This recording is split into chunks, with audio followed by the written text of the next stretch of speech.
Boa noite, sejam todos muito bem-vindos a mais uma live tradicional de todas as quintas-feiras, nossos 15 minutos sem dor, falando sobre dores de cabeça, em especial enxaqueca, nossa primeira live do ano. Tudo bem com vocês? Muita gente nova aí que não me conhecia, não sabia das lives. Toda quinta-feira a gente tem live, 7 horas da noite. Hoje em especial, respondendo a caixinha de perguntas que vocês deixaram lá nos meus stories. Então, corre lá que eu vou fazer essa rodada aqui de perguntas aqui e respostas ao vivo. Se você tem dúvida, manda aqui no comentário também que a gente já responde agora, tá? Uma coisa muito interessante, a gente passou o final do ano passado, né, a nossa última live foi em dezembro, e não sei vocês, mas eu tô aqui em Curitiba, mas aqui em Curitiba fez um calor danado. Natal e Ano Novo fez muito calor, muito quente demais, e muitos pacientes pioraram da enxaqueca nesse período. Os pacientes que estão acompanhando comigo, né, no superador certinho, de repente pioraram muito a enxaqueca. A gente vê isso, é muito frequente, de mudanças de temperatura provocarem dores de cabeça. Seja mudança de temperatura para calor, seja para frio. Então tem gente que tem uma maior sensibilidade ao frio, por exemplo, do que ao calor. E quando muda para o inverno, por exemplo, começa a ter muita dor de cabeça. Tem gente que tem ao contrário, tem para o calor. E aqui em Curitiba a gente não está acostumado muito com uma temperatura muito alta. E chegou a fazer 35 graus, 34 graus, então foi uma época muito difícil. Eu queria que você comentasse aqui, enquanto você está me ouvindo, se a tua enxaqueca piorou no Natal e Ano Novo. Se foi um período ruim para você também, ou se foi um período tranquilo. Uma outra coisa, conversando com uma paciente hoje, bastante controlada na enxaqueca, fez bloqueio anestésico, ficou super bem, controlada, saiu para Natal e Ano Novo, começou a piorar a enxaqueca, especialmente porque mudou hábitos de vida. Ela era daqui de Curitiba, só que ela estava em viagem, visitando os familiares em outra cidade, e todo mundo sabe, né? Final de ano a gente come mais, né? Fica fora, esquece de tomar água, abusa às vezes em bebida alcoólica, em comidas muito condimentadas muitas vezes. Isso também é outro motivo de piora de enxaqueca, a saída da rotina. Se você tem uma rotina bem estruturada, que você consegue controlar alimentação, atividade física, água, chega ao final do ano, pode desandar tudo. O que acontece é o seguinte, muitas vezes entre Natal e Ano Novo, a gente acaba piorando. Ô Joed, tudo bem? Como é que você tá? Tudo tranquilo? Que bom te ver aqui. Piorou no final do ano? É isso mesmo, sabe? A gente acaba mudando muito a rotina, entre Natal e Ano Novo acaba piorando. Isso pode acontecer. Natal e Ano Novo é um período de piora da enxaqueca. Isso eu sempre vejo. Só que o que acontece? A gente tem que ter um mínimo de piora, digamos assim, para que a tua enxaqueca piore muito no longo prazo. Então, se você passou por esse período de Natal e Ano Novo e ela piorou um pouco mais, saiba que a gente vai controlar ela, a gente vai conseguir segurar ela. Por quê? É algo fora do comum. Imagina o seguinte, a gente chama isso de crises provocadas. Tem um motivo para a tua enxaqueca ter piorado, tem um fator a mais, que seja calor, seja mudança de temperatura, seja mudança de alimentação, seja você estar fora do estilo de vida. É uma crise provocada. Diferente das crises da enxaqueca crônica, que elas atacam o cérebro sem ter nenhuma noção, de repente ela começa a vir e de repente ela piora, porque você não sabe de onde que ela está vindo, nas crises provocadas você tem a noção do que foi que aconteceu. E quando você tem a noção do que foi que aconteceu, é muito mais fácil da gente tratar. Por quê? Imagina o seguinte, foi o período do final do ano, foi algo que saiu da rotina. Isso não vai acontecer de novamente. Vai acontecer daqui 12 meses, no final do ano. Mas agora não vai acontecer. Então a gente consegue tirar esse fator que entrou diferente na tua vida e controlar a enxaqueca. Então não se preocupe, respira, 2026 está aí, 2026 começou, a gente vai começar a cuidar da tua enxaqueca de uma maneira mais próxima. Janeiro é momento de começar a cuidar da enxaqueca. Ah, doutor, eu vou deixar para cuidar depois do carnaval, porque o Brasil só começa depois do carnaval. De forma nenhuma. A gente considera que a enxaqueca ela está crônica depois de 3 meses. Então imagina o seguinte, 3 meses é o período que a gente tem para segurar isso. Se você piorou em dezembro, tá ruim agora em janeiro, e vai esperar fevereiro, depois do carnaval, aí ela está crônica. Então a gente tem um tempo, esse tempo geralmente é 3 meses. Então vamos supor, eu falo para meus pacientes, olha, entre Natal e Ano Novo, se você precisar usar medicação, usa medicação, tá? É um período que é preciso usar remédio muitas vezes. Se você utilizar remédio 15 dias seguidos, que é entre Natal e Ano Novo, olha só, a gente vai pegar e não vai estar 3 meses de uso contínuo de remédio, é 15 dias. Depois volta, eu te seguro agora em janeiro. Janeiro é época de segurar, era de segurar a enxaqueca para não estourar muito mais, tá bom? Boa noite, Rio Negrinho, que legal. Me contem aí de onde vocês estão me ouvindo. Eu estou aqui direto de Curitiba. Vamos lá, então, vou puxar aqui as perguntas, mas entenderam, né? A gente tem um tempo de controle da enxaqueca em que a gente pode pegar e esperar. 3 meses, geralmente, no máximo, tá? Janeiro pega para cuidar dessa enxaqueca. Vamos segurar ela. Por isso que eu resolvi voltar com as lives. Inclusive, agora depois a gente vai ter a aula do pessoal do Superador, que eu vou fazer uma aula online falando sobre o tratamento profilático para quem está no acompanhamento do Superador, tá? Vamos lá, deixa eu começar a pegar as perguntas que vocês deixaram lá na caixinha de perguntas. Olha só, muito boa. Eu estava até conversando com uma paciente agora exatamente sobre isso aqui. Tive muito efeito colateral com os remédios. Acredito que seja remédio de tratamento profilático, né? Ou de crise, não sei, que ela colocou ali. Não consigo tomar nenhum. Não sei se foi remédio de crise ou profilático, mas vamos conversar um pouco sobre efeito colateral de remédios, que é importante para o tratamento. Eu estava até conversando com uma paciente agora, saindo de uma consulta, uma paciente de Palmas. Eu estava fazendo uma teleconsulta para ela de Palmas, estou aqui em Curitiba, ela estava em Palmas. E qual que era o grande problema que ela estava me contando? Que ela não conseguia tomar nenhum tratamento profilático. Ela começava com alguma medicação preventiva para enxaqueca e ela tinha muito efeito colateral no começo. Ela começou, por exemplo, a utilizar nortriptilina, que é o Pamelor, e ela sentia a cabeça pesada, a cabeça tonta. Começou a usar venlafaxina, que é um remédio também para enxaqueca, começou a sentir mal. Começou a usar Ampliquitil, que são gotas, e nas gotas ela começou a passar mal. Então ela tinha muito efeito colateral com todo o remédio. Hoje ela estava com 30 dias de dor de cabeça direto, não passava a dor de cabeça dela, começando com abuso de analgésico, porque ela não conseguia fazer um tratamento profilático adequado. Tratamento profilático, medicações de longo prazo, são necessárias para todo mundo que tem enxaqueca? Não. Nem todo mundo vai precisar utilizar remédios como topiramato, amitriptilina, remédio preventivo. Nem todo mundo vai utilizar. Quem vai utilizar remédio preventivo? Quem está com crises que não passam com o remédio na hora, o remédio agudo de crise. Então vamos supor, comecei com uma crise de enxaqueca, fui lá e tomei um Maxalt, um Sumax e a dor passou. Ótimo, se eu não estou usando muito frequentemente, o que é muito frequentemente? Uma vez por semana, acima de uma vez por semana já é muito frequente. Se eu não estou usando mais do que isso, a gente não vai precisar utilizar remédio profilático. Você vai tratar a tua enxaqueca com estilo de vida e remédio de crise. Passou maior a frequência de dor e não está passando com o remédio que você geralmente utilizava, é quando a gente vai utilizar o remédio profilático de longo prazo. Tá? O remédio de longo prazo serve para isso, para ajudar o remédio de crise a fazer mais efeito, certo? Uma vez que ele faça mais efeito, ótimo, vida que segue. Segundo, se apesar do remédio de longo prazo se o remédio de crise está fazendo efeito e eu começo mudança de estilo de vida e a tua enxaqueca, apesar disso, começa a aumentar a frequência dela. Ou seja, no remédio de crise está perdendo eficácia. Eu comecei a fazer atividade física, comecei a melhorar a alimentação, comecei a tomar um pouco mais de água.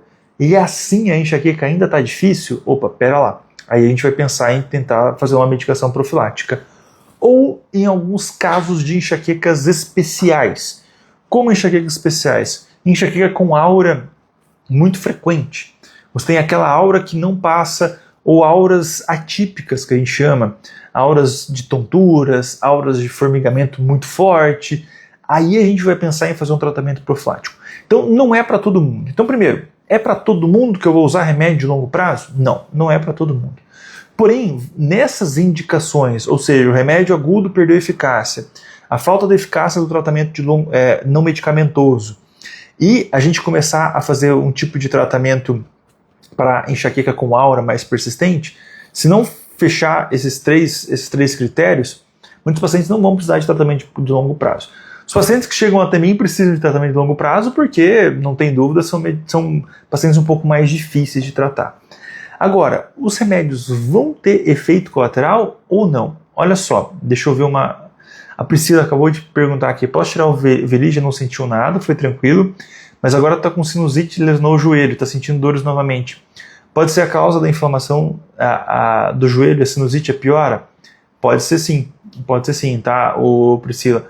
A gente vai conversar depois, né? Vamos marcar a gente conversar esse mês ainda, mas o que acontece quando você tem alguma inflamação no organismo, seja sinusites, seja inflamações das mais frequentes possíveis, por exemplo, quem tem inflamação crônica, como doenças reumatológicas, podem piorar as dores de cabeça quando a doença inflamatória não está bem controlada. Isso pode acontecer, tá?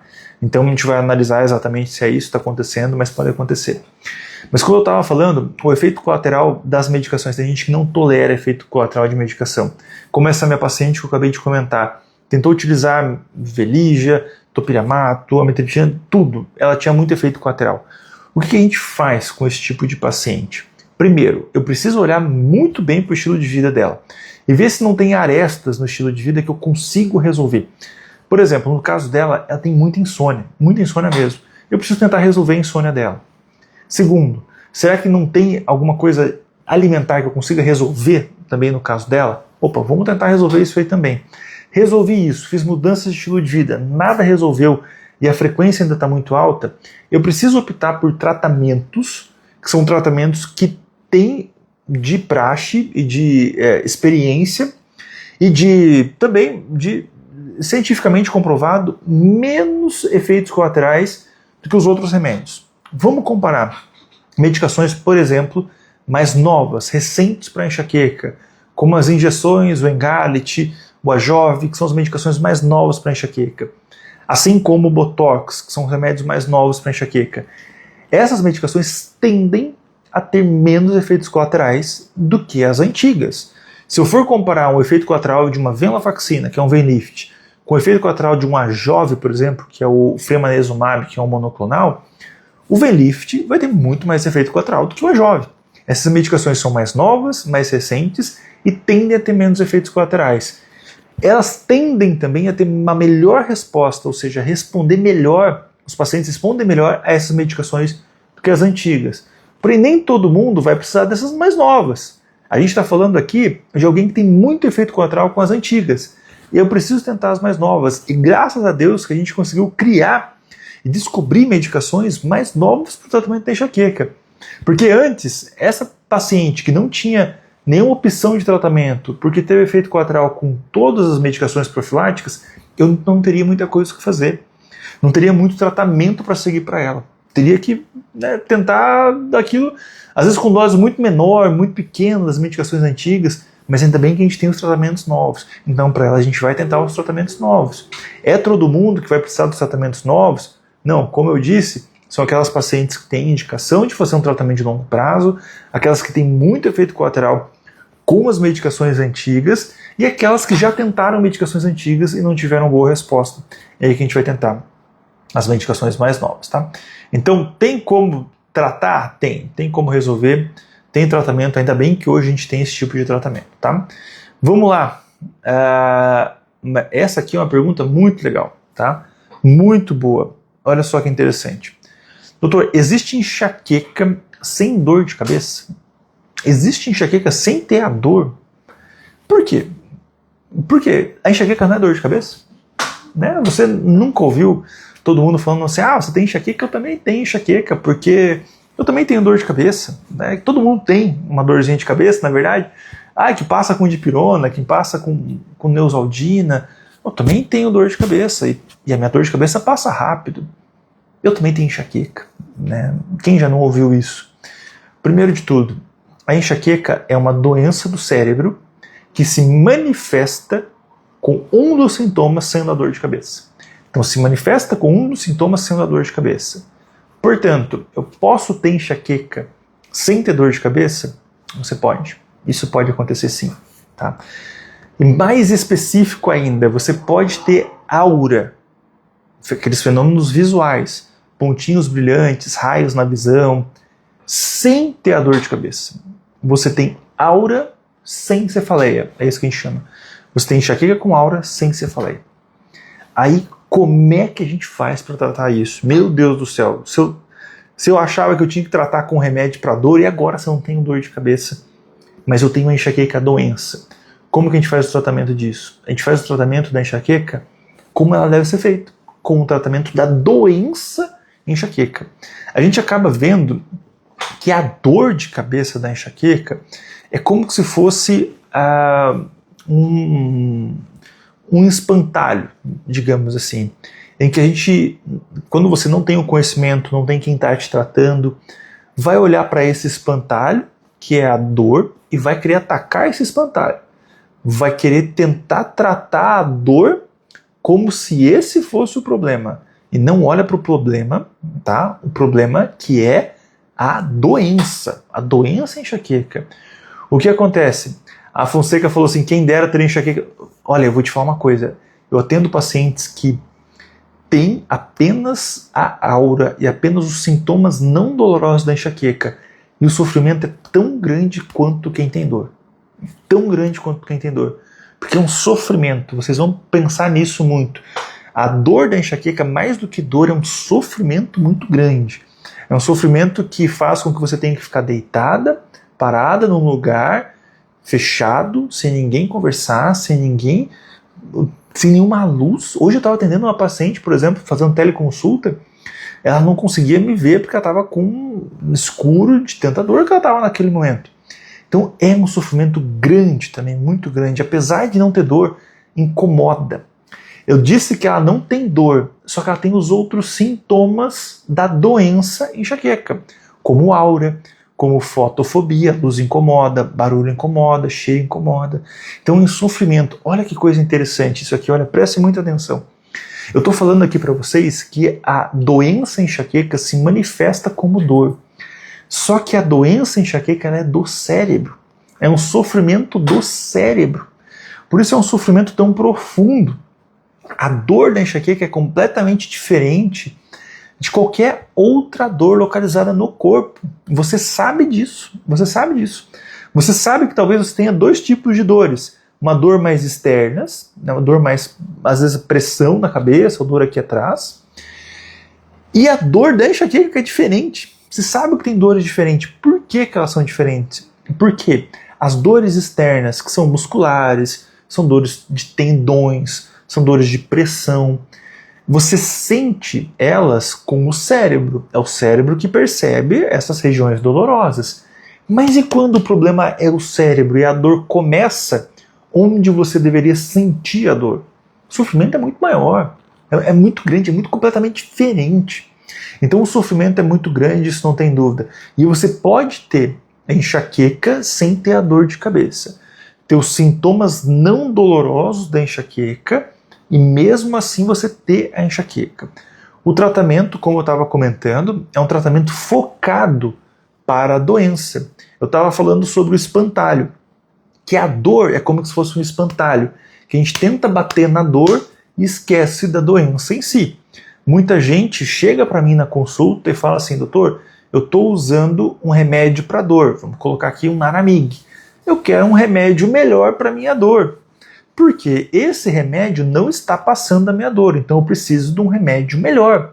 Ontem eu conversando com uma paciente, ela me contando a história dela, de que ela utilizava dipirona, depois ela começou a utilizar o Dorflex, depois ela passou para a Neosaldina, depois ela passou para o ibuprofeno, para o cetoprofeno, até que ela foi numa consulta com um médico. E o médico falou, você tem enxaqueca, você vai começar a utilizar o Sumax. Ela começou a usar o Sumax, 1 Sumax, 2 Sumax, 3 Sumax, não passava. Outro médico passou para ela o naratriptano para ver se trocava o remédio e melhorava. Ela não melhorou, ela começou a ir a pronto-socorro. No pronto-socorro passavam dexametasona para ela, injeção de corticoide, anti-inflamatório, tramadol, até que ela chegou na morfina. E ela falou, a primeira coisa que ela falou para mim foi o seguinte, doutor, nem morfina passa a minha dor de cabeça. Eu falei assim, minha querida, vem cá, vamos conversar. Deixa eu te acolher, vamos ver primeiro isso aqui. Só que morfina nunca vai passar a tua dor de cabeça de enxaqueca, nunca. Nunca. Tramadol nunca vai passar a tua dor de cabeça de enxaqueca. Tem casos específicos que vai passar, sim, só que elas vão piorar. Porque esses remédios, eles são ótimos, são maravilhosos, são excelentes para outras dores, não para as dores do cérebro.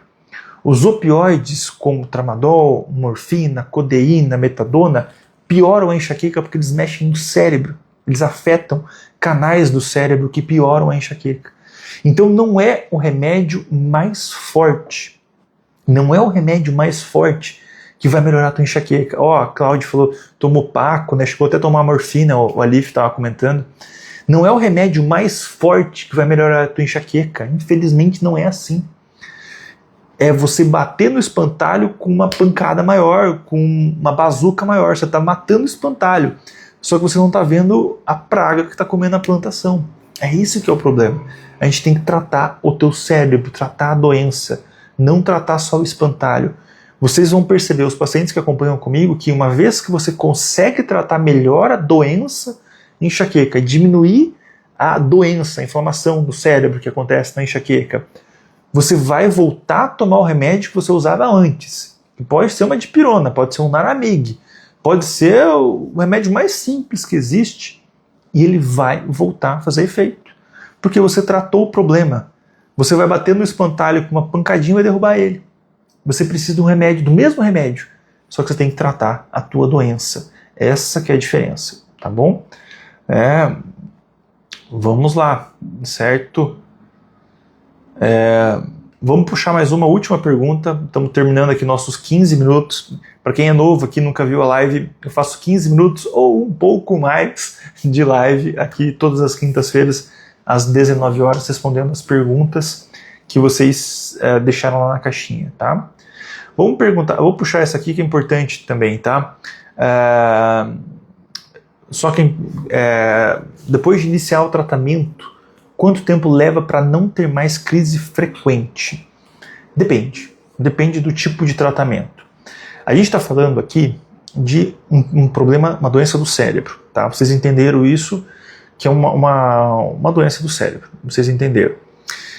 Depende da frequência que você começa essa dor. Vamos supor, o tempo para um remédio fazer efeito vai ser muito maior quanto maior a frequência de dor que você tem. Então vamos supor que você chegue para mim com 30 dias de dor de cabeça.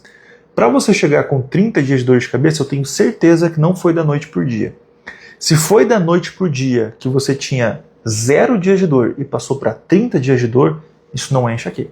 A enxaqueca não faz isso. Ela não fica de 0 depois para 30. Ela vai aumentando progressivamente com o tempo. Então você começa a ter 5 dias no mês, depois no outro mês 10, depois 15. Então ela vai aumentando progressivamente. Tá? Para você ter, vamos supor que você chega para mim com 30 dias de dor de cabeça por mês, eu tenho o nome de santo, mas eu não faço milagre ainda. Não faço milagre. Não é do dia para a noite que vai sair de 30 para 0. Isso não acontece. Tá? Raros os casos vão acontecer isso? Vão acontecer, mas assim, não é isso que eu vou te propor num tratamento. Eu vou te propor diminuir frequentemente a tua dor, diminuir cada vez mais a frequência, para que a gente consiga chegar numa melhora cada vez melhor e em 3 meses a gente tem uma boa resposta. Geralmente em 3 meses a gente consegue ser uma boa resposta. Também depende, então, dos pacientes com uma alta frequência de dor, eu pelo menos espero isso. Pacientes com menor frequência de dor, por exemplo, com 4, 5 dias de dor de cabeça, é importante também fazer o tratamento, tá? Você que tem menos episódios de dor, também é importante fazer o tratamento para você não piorar a tua enxaqueca e chegar nesse nível muito alto. Pacientes com menos episódios de dor, a gente consegue segurar com uma maior rapidez, porque você não vem piorando ao longo do tempo. Você está com a tua enxaqueca meio controlada, só que ela vai começar a piorar. Então a gente consegue controlar um pouquinho mais. Então depende da frequência de dor que você tem. Outra coisa, depende do tipo de remédio que a gente começar o tratamento. Existem tratamentos que fazem ação mais rápida e existem tratamentos que têm uma ação mais lenta. Vamos colocar aqui exemplos.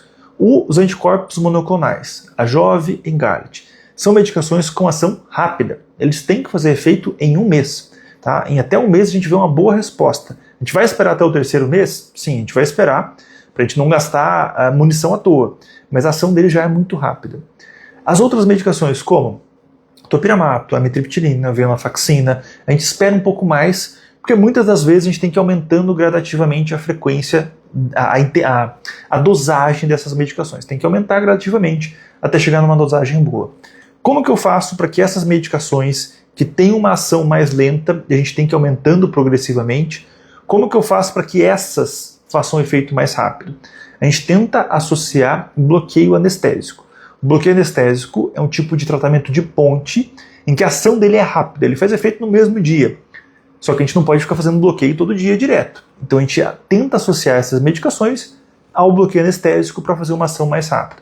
Doutor, eu não sou de Curitiba, eu não consigo fazer o bloqueio anestésico. Tem como a gente tentar fazer um tratamento mais rápido e fazer com que essa medicação faça mais efeito? Sim, tem como a gente fazer isso, tá? Como? Geralmente a gente faz tratamento de ponte por um tempo para tentar cessar a tua dor, diminuir a frequência e a inflamação da dor do teu cérebro para que o remédio haja mais rápido. É como se, olha só, você chegasse com a dor aqui em cima e o remédio para fazer efeito ele vai caindo gradativamente. Aqui ele tem uma ação ótima, muito melhor. Se eu com um tratamento ponte consigo te jogar daqui para cá em 15 dias, o remédio faz efeito muito melhor aqui. É como a gente faz uma analogia do tratamento de cefaleia por excesso analgésico. A cefaleia por excesso analgésico é quando você usa analgésicos mais do que 10 dias no mês. Essa cefaleia por excesso analgésico é responsável por aquela dorzinha fininha no fundo da tua cabeça que você tem diariamente. Ela é como se fosse uma segunda dor em cima da tua enxaqueca. Essa segunda dor, ela impede ou atrapalha o tratamento das medicações de longo prazo. Por quê? Ela está aqui, atrapalhando. Aqui está atrapalhando. Eu preciso, de alguma forma, tirar essa dor para que os remédios façam mais efeito. Então, o tratamento da cefaleia por excesso de analgésicos deve ser feito primeiramente para que daí a gente entre na enxaqueca de uma maneira mais abrupta, tá bom? Obrigado, viu, Priscila? Obrigado pelo elogio, muito obrigado. Vamos seguir esse ano de 2026. Obrigado, Sueli, também. Pacientes que estão no Superador, daqui a pouco a gente vai saindo daqui. 8 horas tem aula para o pessoal do Superador. A gente vai falar sobre tratamento profilático de uma maneira muito mais aprofundada. O Superador é o acompanhamento que eu faço dos pacientes com enxaqueca.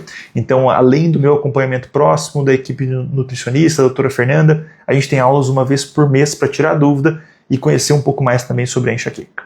Tá bom? Pessoal, agradeço vocês por essa nossa primeira live de 2026. Um prazer estar aqui com vocês.